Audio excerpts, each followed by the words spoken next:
حدیث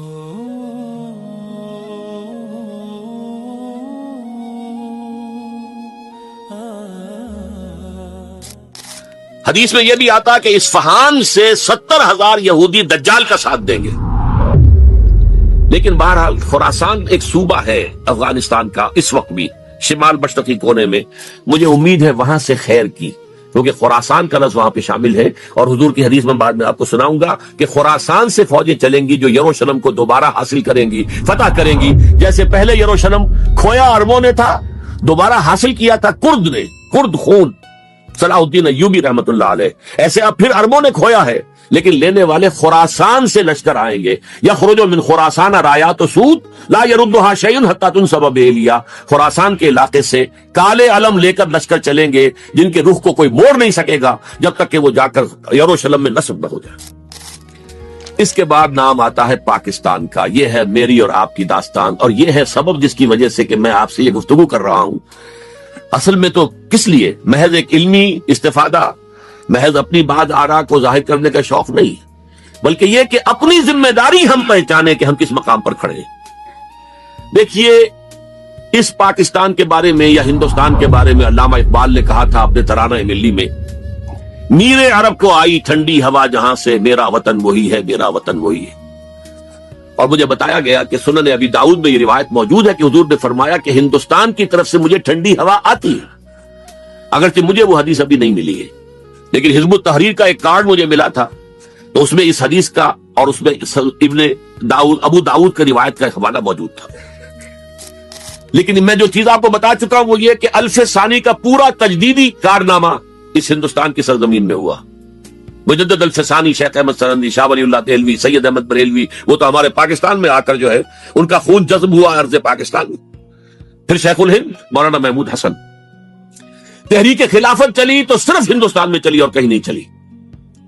آزادی کی تحریک چلی پوری دنیا میں، وہ نیشنلزم کی بنیاد پر چلی، ملے نیشنلزم، عرب نیشنلزم، ٹرک نیشنلزم. ہمارے ہاں چلی تو اسلام کے نام پر. پاکستان کا مطلب کیا؟ لا الہ الا اللہ. پھر پاکستان قائم ہوا معجزے کے طور پر، بلکہ نازل ہوا ہے لیلۃ القدر میں. انا انزلناہ فی لیلۃ القدر، جیسے قرآن نازل ہوا ہے لیلۃ القدر میں، یہ پاکستان بھی نازل ہوا ہے لیلۃ القدر میں. اس کا برقرار رہنا ابھی تک معجزہ ہے. ہندو یہ سمجھتا تھا، کانگریس سمجھتی تھی کہ جھٹپٹ ختم ہو جائے گا. پھر یہ کہ اس کا قرارداد مقاصد کا پاس ہو جانا، مزید بھی اور اضافی دفعات دستور میں آ جانا، اب کمرشل انٹرسٹ کو ربا قرار دے کر حرام قرار دینا، یہ سارے لینڈ مارکس ہیں کہ جو اشارہ کر رہے ہیں کسی چیز کی طرف، معاملہ کدھر جا رہا ہے. پھر یہ کہ یہ جو 14ویں صدی کے مجدد تھے شیخ الہند، اس کے بعد سے کچھ ایسی شخصیتیں عظیم پیدا ہوئی ہیں ہند میں جن کو میں سمجھتا ہوں کہ 14ویں صدی کے مجدد اور 15ویں صدی کے مجدد کے درمیان یہ 15ویں صدی کے مجدد کی راہ کو سیدھا کرنے والے، جیسے کہ حضرت یحییٰ نے کہا تھا میں تو آنے والے کا راستہ سیدھا کر رہا ہوں حضرت عیسیٰ کے لیے، ایسے ہی 15ویں صدی کے لیے امام مہدی کے لیے راستہ صاف کرنے والے سب سے پہلے علامہ اقبال، جنہوں نے اسلام کا تصور دین کی حیثیت سے دوبارہ زندہ کیا ہے، ورنہ اسلام ایک مذہب کی شکل اختیار کر چکا تھا. پھر مولانا مودودی، مولانا ابوالکلام آزاد حکومت الہیہ کے نعرے کے ساتھ میدان میں آئے. یہ اقبال نے جو تصور پیش کیا تھا اس پر عملی جدوجہد کے لیے حزب اللہ قائم ہوئی. نوٹ کر لیجئے 11 برس کا فرق ہے عمر کا علامہ اقبال کے اور ابوالکلام کے. اور 1913 میں جب حزب اللہ قائم کیا اس وقت علامہ اقبال کی ملی شاعری اپنے عروج کو پہنچ چکی تھی. پھر یہ کہ علامہ اقبال کے بعد تعمیل جو ہے اس کام کی وہ ابوالکلام نے کی، لیکن روایتی علماء نے کی شدید مخالفت کی وجہ سے وہ بدل ہو کر چھوڑ گئے، کانگریس میں شامل ہو گئے، بساط جو ہے حزب اللہ کی انہوں نے لپیٹ دی.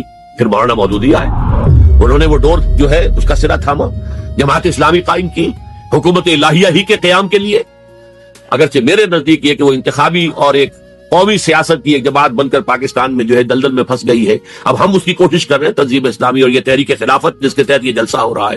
یہ ساری چیزیں وہ ہیں کہ آپ کو سوائے پاکستان کے اور کہیں نہیں ملیں گی پوری دنیا میں. معلوم ہوتا ہے کہ پاکستان کو بہت بڑا رول پلے کرنا ہے اس میں. اور اس کے ساتھ اب جمع کر لیجئے افغانستان کی عمارت افغانستان، اسلامی عمارت افغانستان قائم ہو چکی ہے. یہ پچھلے 20 سالوں میں جو کچھ وہاں ہوتا رہا ہے اس سے پہلے تصور نہیں ہو سکتا تھا. علامہ اقبال کے فرزند بھی دیکھ کر آئے ہیں، تو اگرچہ وہ خود میں سمجھتا ہوں کہ خاصے انہیں آپ لبرل کہیں، آزاد خیال کہیں، لیکن اس درجے متاثر ہو کر آئے تھے کہ انہوں نے یہ کہا افغانستان میں جو میں نے حالات دیکھے ہیں کہ اگر 2-4 اور مسلمان ملکوں کے اندر یہ نظام قائم ہو جائے تو پوری دنیا مسلمان ہو جائے گی۔ یہ سب کچھ کیسے ہو رہا ہے؟ یہ آنے والے دور کی جھلکیاں ہیں۔ Coming events are casting their shadows before. یہ سب بتا رہے ہیں کہ پاکستان افغانستان کو مل کر اس میں کوئی عظیم رول پلے کرنا ہے۔ اور اس کے ضمن میں اب میں علامہ اقبال کے بارے میں آخری بات کہہ رہا ہوں۔ علامہ اقبال کے بارے میں عام یہ خیال ہے، انہوں نے اپنے خطبات میں مہدی کا اور نزول مسیح کا، حالانکہ میں کل پڑھ رہا تھا مولانا سعید احمد اکبر آبادی رحمۃ اللہ علیہ کا ایک مقالہ ان کا کہ علامہ اقبال نے ابن خلدون کے بارے میں یہ کہا ہے کہ مہدی کا اور نزول عیسیٰ کا دونوں کا انہوں نے انکار کیا ہے، حالانکہ ابن خلدون نے نزول عیسیٰ کا انکار نہیں کیا، صرف مہدی کا انکار کیا ہے۔ بہرحال علامہ اقبال نے خطبات میں انکار کیا ہے، لیکن یہ کہ اپنی شاعری کے اندر میں چیلنج کرتا ہوں کسی بڑے سے بڑے اقبال شناس کو، ان کا یہ شعر ذرا سنیے۔ خضر وقت از خلوت دشت حجاز آیت برو، کارواں زی وادی دور و دراز آیت برو۔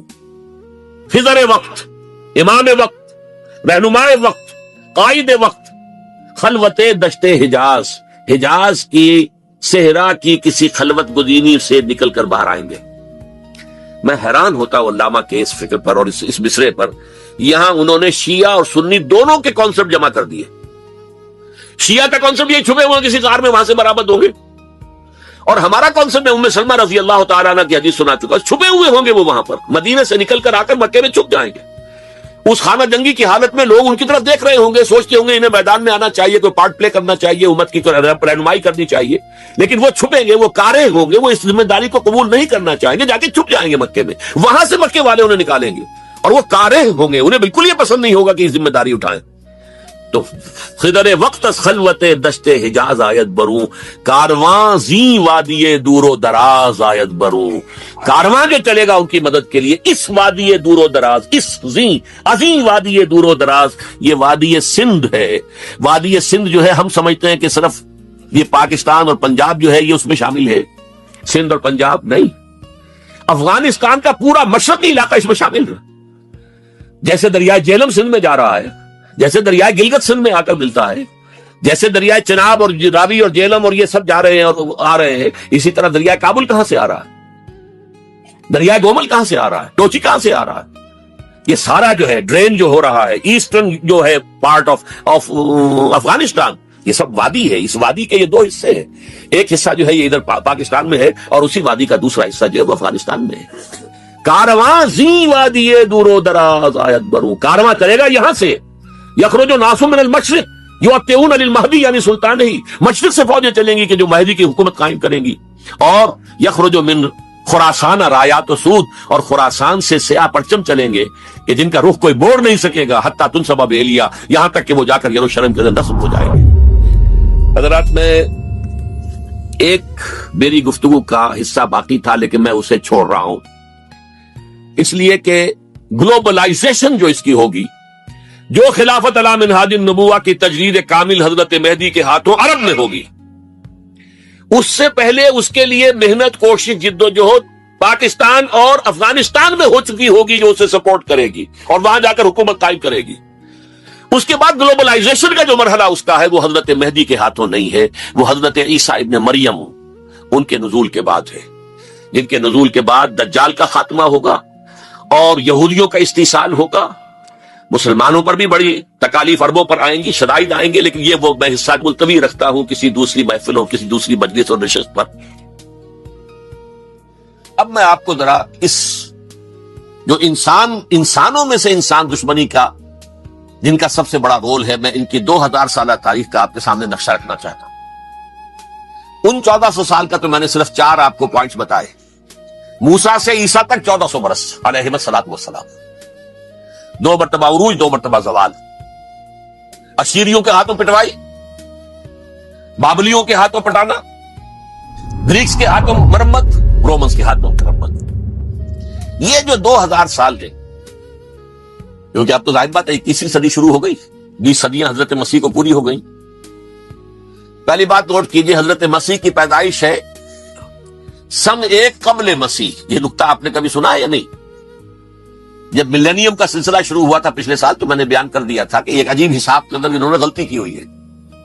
حضرت مسیح کی پیدائش ہوئی 25 دسمبر کو، سب انہوں نے شروع کر دیا، اس کے بعد جنوری آئی تو پہلا سال شروع ہو گیا. اگر جنوری سے پہلا سال شروع ہوا تو یہ 6 دن جو ہے تو اس کے پچھلے سال میں تھے. لہذا کہا جائے گا کہ Jesus Christ was born 1 year before Christ BC. تو ایک قبل مسیح میں حضرت مسیح کی پیدائش ہوئی. یہ آخری اسرائیلی نبی اور رسول. یہودی علماء کی مخالفت، دشمنی، سولی پر چڑھوا دینا میں بیان کر چکا ہوں. سن 33 عیسوی میں جبکہ حضرت مسیح کی عمر 33 برس تھی، اللہ تعالیٰ نے انہیں زندہ آسمان پر اٹھا لیا. لیکن یہودیوں نے اپنے خیال کے مطابق انہیں سولی پر چڑھوا دیا، ان کی موت واقع ہو گئی. اگرچہ اس کے بعد یہ اختلاف ہے ان میں. یہودی کہتے ہیں وہ سولی پر چڑھ گیا، ختم ہوا، مر گیا. عیسائی کہتے ہیں نہیں، انتقال ہوا ہے مسیح کا صلیب پر، لیکن پھر وہ دوبارہ زندہ ہو گئے ہیں. ان کی لاش ایک غار میں رکھ دی گئی تھی، وہاں ریزریکشن ہو گیا، ان کا وہاں سے بعد الموت وہیں ہو گیا، اور پھر انہیں اللہ نے زندہ آسمان پر اٹھا لیا.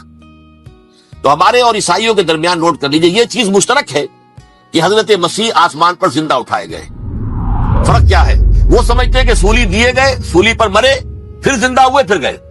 ہم سمجھتے ہیں کہ نہیں، وما صلبوہ وما قتلوہ، انہوں نے نہ صلیب دے سکے انہیں اور نہ انہیں قتل کر سکے، بل رفع اللہ الیہ، اللہ نے اٹھا لیا.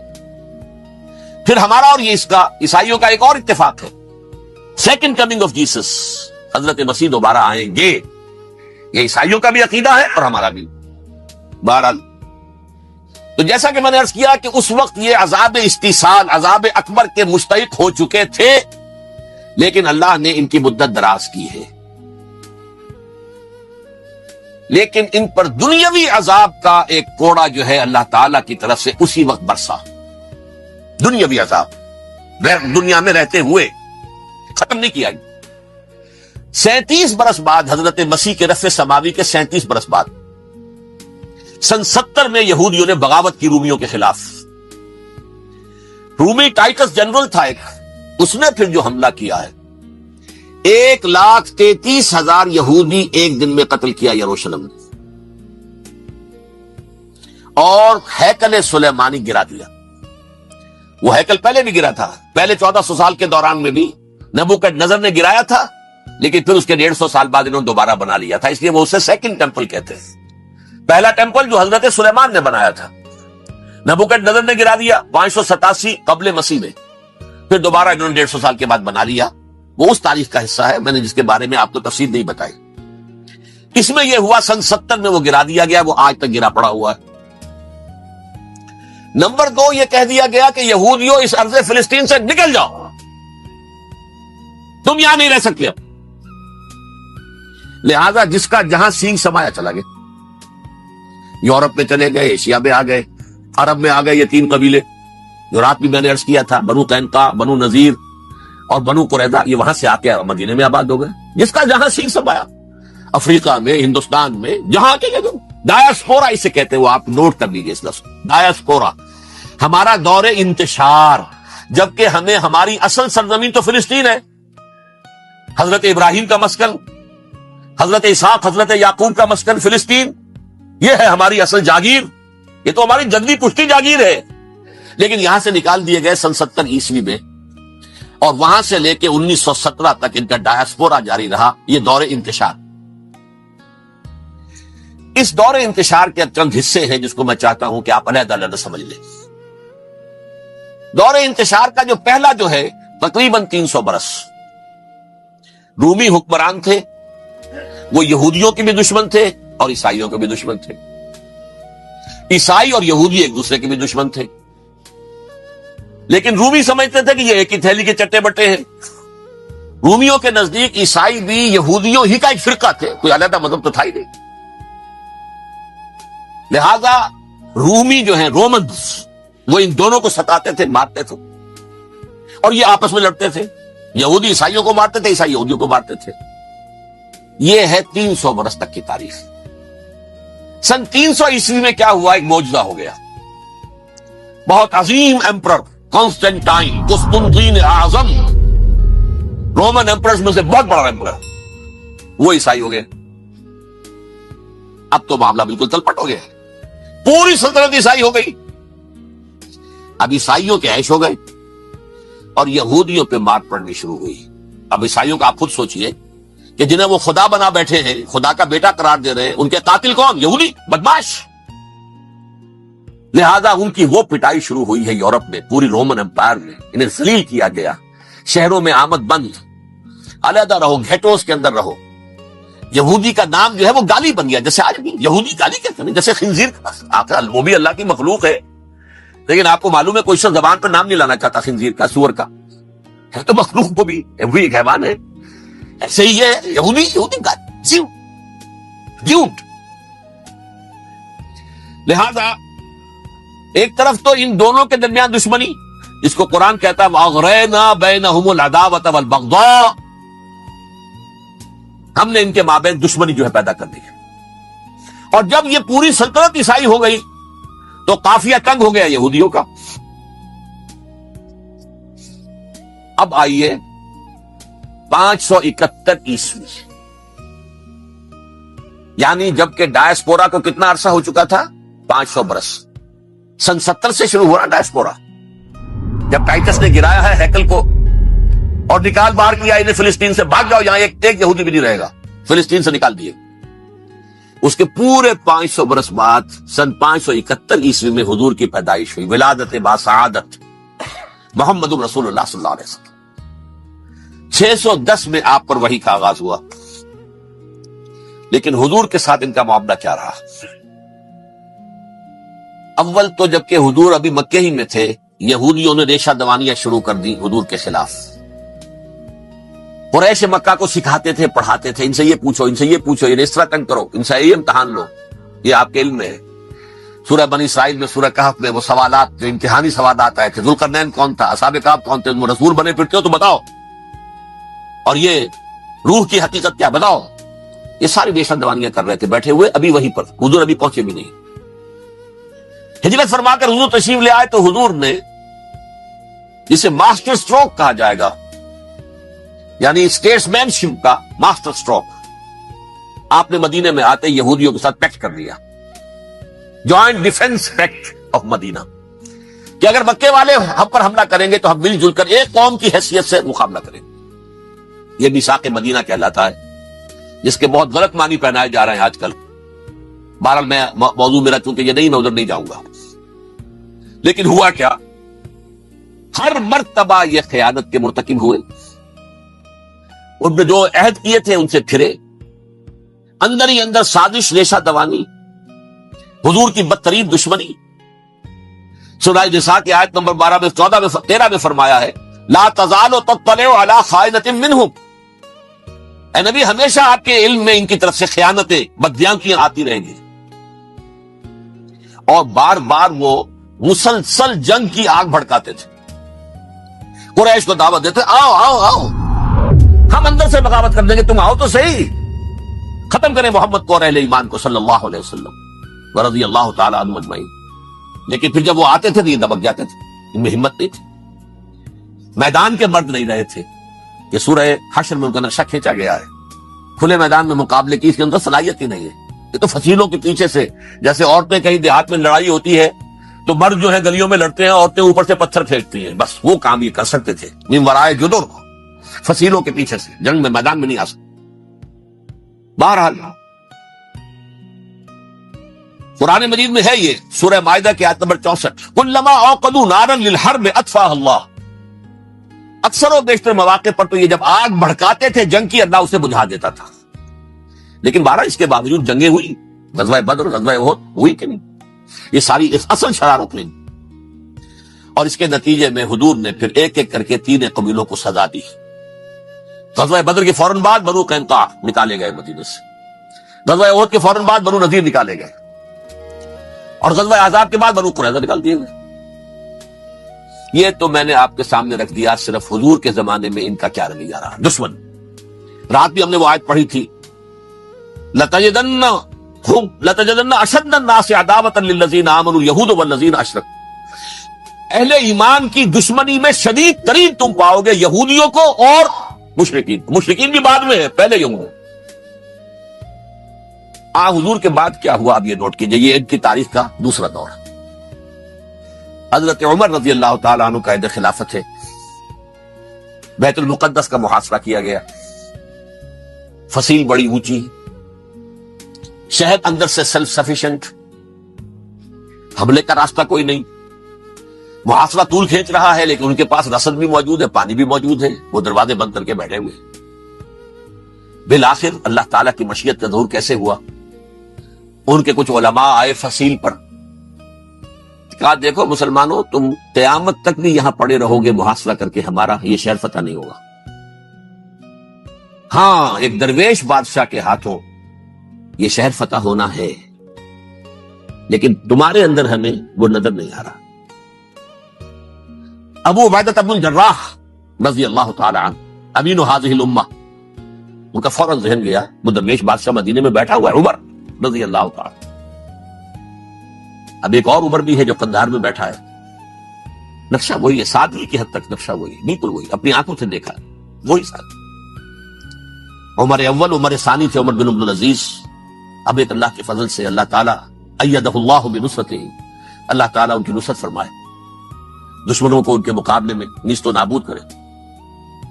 انہوں نے ریکویسٹ بھیج دی کہ حضور تشریف لائیے، یہ شہر فتح ہو جائے گا۔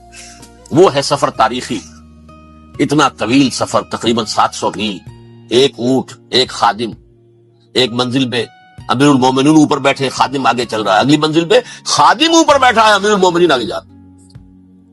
اور جب پہنچے ہیں تو وہ باری تھی خادم کی، انہوں نے ہاتھ جوڑ دیا، حضور خدا کے لیے تم کیا کہیں گے لوگ، وہ میرا برا حال کر دیں گے، تمہیں شرم نہیں آئی؟ امیر المومنین پیدل آگے چل رہے ہیں نکیل پکڑ کر، اور تم بیٹھے ہو اوپر براجمان ہو۔ حضرت عمر فرمایا دورو نہیں، باری تمہاری ہے، بیٹھ۔ اس حال میں پہنچے، اور پھر یہ کہ ابو عبیدہ بن الجراح آئے ہیں، استقبال کیا ہے تو دیکھا ہے اس حال میں چلے آ رہے ہیں، عمر نکیل پکڑے ہوئے چلے آ رہے ہیں، اور کہتے ہیں کہ کہیں کیچڑ ویچڑ تھا، جوتے خراب ہو گئے تھے، وہ بھی اتار کے ہاتھ میں پکڑے ہوئے، کپڑے تو تھے ہی پھٹے ہوئے۔ انہوں نے کہا کہ حضرت ابو عبیدہ نے، دیکھیے یہ بڑا متمدن ملک ہے، بڑا مہذب علاقہ ہے، یہ آپ ذرا کھلیا اپنا دوست فرما لیں، تب جا کے پیش کروں، ہم آپ کو کریں گے۔ آپ نے فرمایا نحن قوم اعزنا اللہ بالاسلام، ہم وہ قوم ہیں جنہیں اللہ نے عزت دی ہے اسلام کے ذریعے سے، کپڑوں کے ذریعے سے نہیں، دولت کے ذریعے سے۔ اسی حال میں گئے ہیں، اوپر سے انہوں نے کھڑے ہو کر نشانیاں دیکھی ہیں، اپنی کتابیں کھولی، ہاں یہ وہی ہے، اچھا لو جی سرنڈر، شہر تمہارے ہاتھ میں۔ خون کا ایک قطرہ نہیں بہا اور بیت المقدس فتح ہو گیا۔